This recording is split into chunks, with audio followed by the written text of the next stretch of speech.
غوث و خواجہ و حسنین کریمین کے چاہنے والوں، آئیے کچھ کہنے اور سننے سے پہلے ہماری اور آپ کی ساری کائنات کے مرکز عقیدت آقا نامدار، مکے کے سردار، مدینے کے تاجدار، اللہ کے حبیب، انبیاء کے خطیب، ہم گرتوں کو اٹھانے والے، منگتوں کی جھولی کو دامن مراد سے بھرنے والے، ہمارے مرنے کے بعد ہمارے رشتہ دار، دوست احباب مل کر قبر میں لے جا کر دبا کر جب گھر واپس آتے ہیں تو وہ مدینے سے آنے والے، ہماری قبروں کو رسول اللہ اپنے قدم سے نور سے روشن کرنے والے، حضور احمد مجتبی محمد مصطفیٰ ارواحنا فدا صلی اللہ علیہ وسلم کی بارگاہ بے کس فنا میں میں جس طریقے سے درود و سلام پڑھاؤں آپ میرے ساتھ بلند آواز سے پڑھیں۔ الصلاۃ والسلام علیک یا رسول اللہ، الصلاۃ والسلام علیک یا حبیب اللہ۔ یہ جو درود شریف ہیں، اس درود شریف کو پڑھنے سے، یہ درود شریف اگر کوئی جب جوان، بوڑھا، بچہ پڑھتا ہے نا، یہ ایک پہچان ہے اہل سنت کی۔ ذرا زور سے بولو سبحان اللہ۔ یہ درود شریف جو ہم پڑھا رہے ہیں، یہ صرف اہل سنت والجماعت کی یہ پہچان ہے۔ اس درود و سلام کی ہم اپنے درود کو عقیدت کی تھالی میں رکھ کر، درود پاک کی ڈالیاں عقیدت کی تھالی میں رکھ کر ایچ کی سرزمین سے مدینہ پہنچانا ہے۔ تو لہٰذا آپ میرے ساتھ بلند آواز سے ادھر والے ادھر والے سب مل کر پڑھیں۔ الصلاۃ والسلام علیک یا رسول اللہ، الصلاۃ والسلام علیک یا نبی اللہ، وعلا آلک واصحابک یا نور اللہ، صلی اللہ تعالی علیہ وسلم۔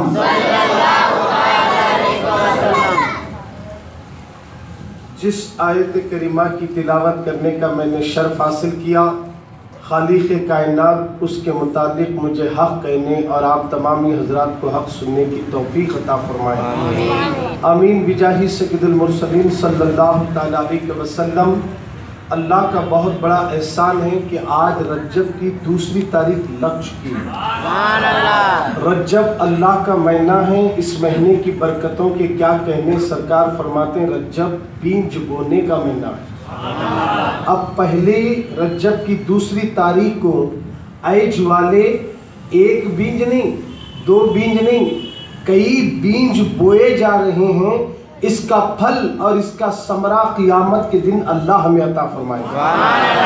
میرے پیارے آقا صلی اللہ علیہ وسلم کے پیارے دیوانوں، مدینے کے تاجدار صلی اللہ علیہ وسلم کی بارگاہ بے کس فنا میں ہم اور آپ مل کر درود و سلام کی ڈالیاں پیش کر چکے ہیں۔ میں درود پاک کی ایک فضیلت رکھتا ہوا گزروں تاکہ ہمارے نوجوانوں کے ایمان میں تازگی پیدا ہو جائے، جو بزرگ لوگ ہیں ان کا عقیدہ مضبوط ہو جائے، تاکہ وہ درود پاک پڑھنے کی عادت ڈال لیں۔ میرے پیارے آقا صلی اللہ علیہ وسلم کے پیارے دیوانوں، اللہ کے پیارے محبوب صلی اللہ علیہ وسلم ارشاد فرماتے ہیں قیامت کے دن کوئی سایہ نہیں ہوگا، لوگ سائے کے متلاشی ہوں گے، لوگ سائے کو تلاش کرتے ہوئے نظر آئیں گے، مگر اللہ کے حبیب فرماتے ہیں قیامت کے دن کوئی سایہ نہیں ہوگا، زمین تانبے کی بنا دی جائے گی، سورج صفا نیزے پر کھڑا رہے گا، اس کی تپش سے لوگوں کے بدن سے اتنا پسینہ نکلے گا، کوئی کمر تک پسینے میں ڈوب جائے گا، کوئی اپنے سینے تک پسینے میں ڈوب جائے گا، کوئی حد تو یہ ہے کہ خود پسینے میں ڈوب جائے گا، اتنا پسینہ نکلے گا۔ زمین مٹی والی نہیں ہوگی، زمین ریتیلی نہیں ہوگی، بلکہ زمین تانبے کی بنا دی جائے گی. قیامت کے دن تانبے کی زمین ہوگی, کوئی درخت نہیں ہوگا, کوئی سایہ نہیں ہوگا, آدمی کے بدن پر کپڑے بھی نہیں ہوں گے. آج دنیا کی گرمی کی ڈگری کا اندازہ لگانے کے بعد انسان کا دل تھرا جاتا ہے. 44 ڈگری ہے, 42 ڈگری ہے, 41 ڈگری ہے. انسان گھبرا رہا ہے, 45 کراس کر جائے. حکومت اعلان کر رہی ہے کہ اس گرمی میں باہر مت نکلنا, کہیں سر نہ پھٹ جائے, کہیں اپنی جان نہ نکل جائے. گرمی کی وجہ سے کوئی کسی کی ناک پھٹ جاتی ہے, ناک سے خون بہ رہا ہے, انسان کی رگیں کمزور نظر آتی ہے. ارے چوتھے آسمان پر رہنے والا سورج جب اپنی کرنیں زمین پر ڈال رہا ہے, ہم گرمی کے دنوں میں گرمی کو برداشت نہیں کر رہے ہیں, مگر قیامت کے دن جو گرمی ہوگی, اس گرمی کو تو تم نے برداشت کرنے کی صلاحیت نہیں. اور آج تم نے اس گرمی کو دور کرنے کی تدبیر تو بنا لی ہے, مگر اس کے باوجود بھی کامیاب نہیں ہو سکتے. کولر کے سامنے بیٹھو تو بھی وہ گرم ہوا پھینک رہا ہے, پنکھے کے نیچے لیٹ جاؤ تو بھی گرم ہوا پھینک رہا ہے, آپ کے سامنے پنکھا رکھ لو تو بھی وہ گرم ہوا پھینک رہا ہے. انسان بے چین نظر آ رہا ہے, بے قرار نظر آ رہا ہے, نہ گھر میں سکون مل رہا ہے, نہ چھت پر سکون مل رہا ہے, نہ گارڈنوں میں سکون مل رہا ہے. انسان پریشانی میں سکون تلاش کر رہا ہے کہ میری یہ بے چینی ختم ہو جائے, میں گرمی کو برداشت نہیں کر سکتا. اے سرکار مدینہ کے دیوانوں, ارے دنیا کی گرمی کو ہم برداشت نہیں کر رہے ہیں, مگر قیامت کے دن کی گرمی اس سے بھیانک ہوگی اور ایسی گرمی ہوگی.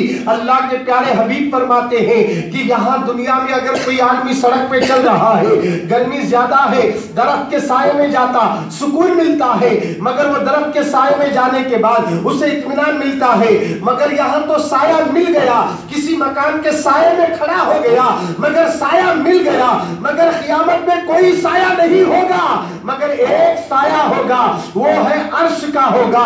اور عرش کے نیچے ہر کسی کو کھڑے ہونے کی اجازت نہیں ہوگی, ہر کوئی عرش کے سائے میں نہیں ٹھہرے گا, بلکہ 3 قسم کی باتوں پر جو عمل کرتا ہے قیامت میں اللہ اسے عرش کے نیچے جگہ عطا کرتا ہے. سبحان اللہ. 3 قسم کی باتوں پر عمل کرنے والا. کتنی قسم کی؟ 3 قسم. اذان ہو رہی ہے.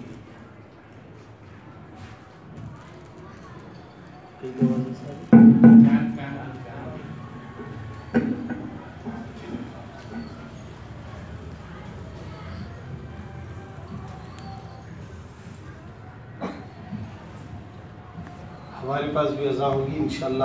اذان کے فوراً 5 منٹ بعد جماعت بھی کھڑی ہو جائے گی. باتوں کو ذرا توجہ سے سن کر اپنے دل و دماغ میں بٹھانے اور عمل کرنے کی کوشش کریں. 3 قسم کی باتوں پر عمل کرنے والے کو اللہ قیامت میں عرش کے نیچے جگہ عطا کرے گا. صحابہ اکرام نے عرض کیا, یا رسول اللہ صلی اللہ علیہ وسلم, ہمارے ماں باپ آپ پر قربان, قیامت کے دن جس کو عرش کا سایہ ملے گا, جس کو اللہ عرش کے نیچے جگہ عطا کرے گا, وہ 3 قسم کی باتیں کون سی ہے؟ وہ 3 باتیں کون سی ہے جس پر دنیا میں عمل کرنے والے کو میرا کریم قیامت میں عرش کے نیچے جگہ عطا کرے گا؟ صحابہ نے جب رسول اللہ سے سوال کیا, میرے آقا علیہ الصلوۃ والسلام فرماتے ہیں, جو دنیا میں مجھ پر کثرت سے درود و سلام پڑھتا ہے, اللہ قیامت میں عرش کے نیچے جگہ عطا کر دیتا ہے, عرش کے نیچے جگہ عطا کر دیتا ہے. اگر دنیا میں درود شریف پڑھیں گے قیامت میں عرش کے نیچے جگہ دے دی جائے گی. اگر دنیا میں جو نبی پر درود پڑھ رہا ہے قیامت کی گرمی سے اللہ بچا کر عرش کے نیچے جگہ عطا فرما دے گا. درود شریف کوئی آپ کو وزندار عمل نہیں ہے, ہزاروں روپے خرچ کر کے جیسے حج کے لیے جاتے ہیں ایسا عمل تو نہیں ہے جو لاکھوں روپے خرچ کیے جا رہے ہو, بلکہ آسان عمل ہے. کوئی نوجوان اگر درود شریف پڑھنے کے لیے بیٹھ جاتا ہے اس کو دنیا کا بھی فائدہ ہوتا ہے, مرنے کے بعد عرش کے نیچے جگہ بھی دی جاتی ہے. میرے رسول نے فرمایا, اگر تم غریبی دور کرنا چاہتے ہو, تندرستی دور کرنا چاہتے ہو, مفلسی دور کرنا چاہتے ہو, چہرے پہ نور چاہتے ہو, سینے کو مدینہ بنانا چاہتے ہو, سر سے قرضے کا بوجھ اتارنا چاہتے ہو, گھر کے ٹینشن کو دور کرنا چاہتے ہو, اللہ کے نبی فرماتے ہیں مجھ پر کثرت سے درود پڑھو, اس کی برکت سے اللہ تمہاری غریبی کو دور فرما دیتا ہے, تندرستی کو دور فرما دیتا ہے, مصیبتوں کو دور فرما دیتا ہے. درود شریف ایسا عمل ہے کہ نبی کی بارگاہ میں پہنچتا ہے تو زمین اور آسمان کی خلائیں اور درخت ہوائیں فرشتے درود پڑھنے والے کے لیے بخشش کی دعا کرتے ہیں. اے اللہ, فلاں شخص نے ایج کی سرزمین پر بیٹھ کر تیرے نبی پر درود پڑھا ہے, مولا اسے بخش دے. ہوا دعا کرتی ہے, سمندر کی مچھلیاں دعائیں کرتی ہے, پہاڑوں کی چٹانیں دعا کرتے ہیں, پتھر دعا کرتے ہیں, درخت دعا کرتے ہیں. مگر سرکار کے دیوانوں, ہمیں اس کا خیال نہیں ہے کہ ایک درود پڑھنے والا کوئی اور پڑھ رہا ہے. انسان کی دعا تو رد ہو سکتی ہے, بندہ دعا کرے تو ریاکاری آ جائے, اس کی دعا اس کے منہ پر مار دی جاتی ہے, مگر فرشتوں کی دعا کبھی رد ہو ہی نہیں سکتی ہے. نماز پڑھو, اللہ گناہوں کو معاف کر دیتا ہے. اگر نماز میں اخلاص ہے تو وہ نماز اس کے لیے نجات ہے, اگر نماز میں ریاکاری ہے وہ نماز اس کے منہ پر مار دی جاتی ہے. مگر درود شریف ایک ایسا عمل ہے, لوگوں کو دکھانے کی نیت سے پڑھو اور بلند آواز سے پڑھو, تب بھی میرا مولا اس درود کو قبول بھی کرتا ہے اور اس کے لیے فرشتے دعا بھی کرتے رہتے ہیں. اسی لیے اللہ اکبر, یا رسول اللہ, زندہ باد.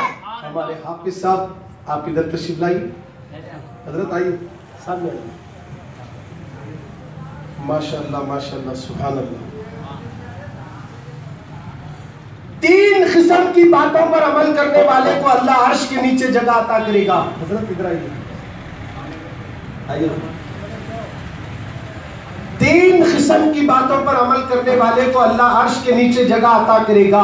آپ بتائیے, قیامت کے دن گرمی سے بچنا چاہتے ہو, محشر کے میدان کی گرمی سے بچنا چاہتے ہو, قیامت کے دن عرش کے نیچے جگہ چاہتے ہو, تو ہمیں 3 قسم کی باتوں پر عمل کرنا ہوگا. نمبر 1, درود شریف کثرت سے پڑھنا. اور درود و سلام ایک ایسا عمل ہے, اللہ کے پیارے نبی صلی اللہ علیہ وسلم فرماتے ہیں, جو دنیا میں کثرت سے درود شریف پڑھتا ہے اللہ اس کی غریبی کو دور کر دیتا ہے. درود پڑھنے والے کو قیامت میں حضور صفوں میں تلاش کر کے اس کی شفاعت کریں گے اور حوض کوثر کا اسے پانی پلا دیا جائے گا. میرے پیارے آقا علیہ السلام کے پیارے دیوانوں, آپ ذرا غور کریں. نمبر 1, عرش کے نیچے کھڑے ہونے کے لیے 3 باتوں پر عمل کرنے کی جو تاکید رسول اللہ کر رہے ہیں, ان میں پہلا عمل کیا ہے؟ بولو زور سے, کثرت سے درود و سلام پڑھنا, یہ پہلا عمل ہے. اگر تم درود پڑھ لیے, وہاں قیامت کی دھوپ سے بچنا چاہتے ہو, وہاں کی گرمی سے بچنا چاہتے ہو, اگر تم نے دنیا میں درود پڑھنے کی عادت ڈال لی, اللہ قیامت کی گرمی سے بچائے گا, عرش کے نیچے جگہ عطا کرے گا.